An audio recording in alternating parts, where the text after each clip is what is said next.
l'Algérie va recevoir l'une des personnes recherchées à l'étranger. Des sources bien informées ont rapporté qu'une délégation de sécurité algérienne se rendra le 18 de ce mois à l'État du Liban afin de recevoir la personne recherchée, du nom de Habib Lalili. Et en décembre dernier, le garde libanais Habib Lalili a été arrêté à l'aéroport de Beyrouth, alors qu'il nous avait conduit depuis la Syrie, où il résidait depuis des années. Il a été arrêté sur la base d'un mandat d'arrêt international délivré par le tribunal pénal de Batna pour appartenance à un groupe terroriste opérant à l'étranger. Selon les informations obtenues par le site Shea Press, il est prévu que la délégation de sécurité revienne du Liban le 21 mars, accompagnée de ce qui est recherché pour la justice par Habib Lalili. Cela intervient après le rejet du recours contre la décision de le remettre aux autorités algériennes, qui a été soumis par l'équipe de défense à la Cour de cassation libanaise. Il est à noter que, le 26 février, l'Algérie a signé 2 accords judiciaires avec l'État libanais. Les 2 conventions portent sur la coopération judiciaire dans le domaine pénal et l'extradition. Un éclairage qui tranche avec le parti pris, celui volontairement tendancieux entretenu par le mythe de l'Algérie française qui a fait la part belle à ses nostalgiques. Les accords d'Évian auront 60 ans le 19 mars. Ont-ils atteint l'âge de raison pour qu'enfin la question mémorielle entre l'Algérie et la France soit abordée de façon objective? C'est, apparemment, ce climat apaisé tant attendu qui semble vouloir s'installer. De nombreux médias français, de la presse écrite et audiovisuelle, ont consacré à cet événement des dossiers et des documentaires qui se particularisent par une certaine équité dans l'information. Un autre regard. Un éclairage qui tranche avec le parti pris, celui volontairement, ou inconsciemment, entretenu par le mythe de l'Algérie française, qui a fait la part belle à ses nostalgiques.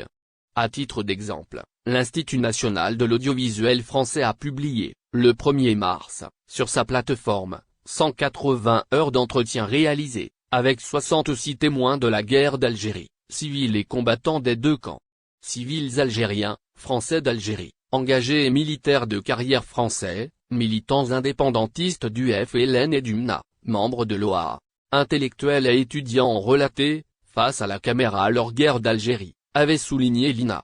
Ces témoins n'avaient jamais été entendus dans ce type de démarche aussi longue, interviewés par des historiens, sur des entretiens d'environ 2 heures, précisera Agnès Chauveau, sa directrice générale déléguée.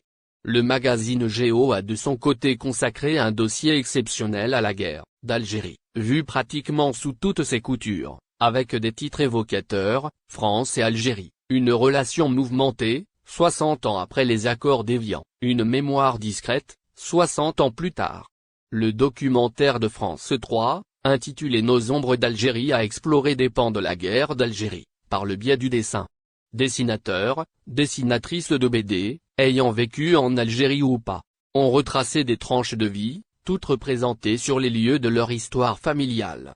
Arte, la chaîne de télévision franco-allemande et France 2 était, elle aussi, au rendez-vous.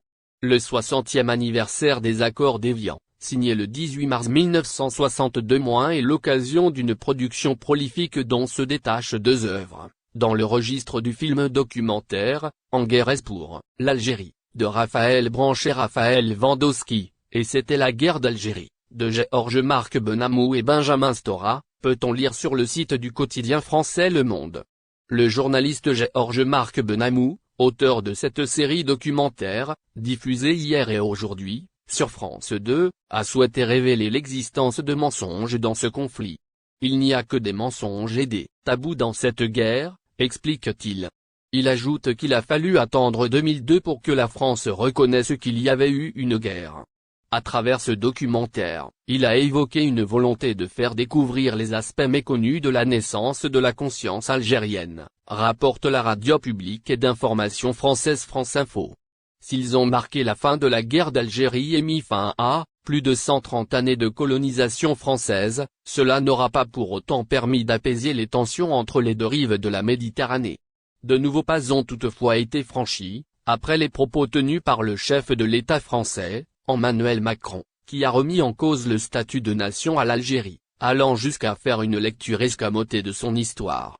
Les archives sur les enquêtes judiciaires de la gendarmerie et de la police, qui ont un rapport avec la guerre d'Algérie, ont été ouvertes par la ministre française de la Culture.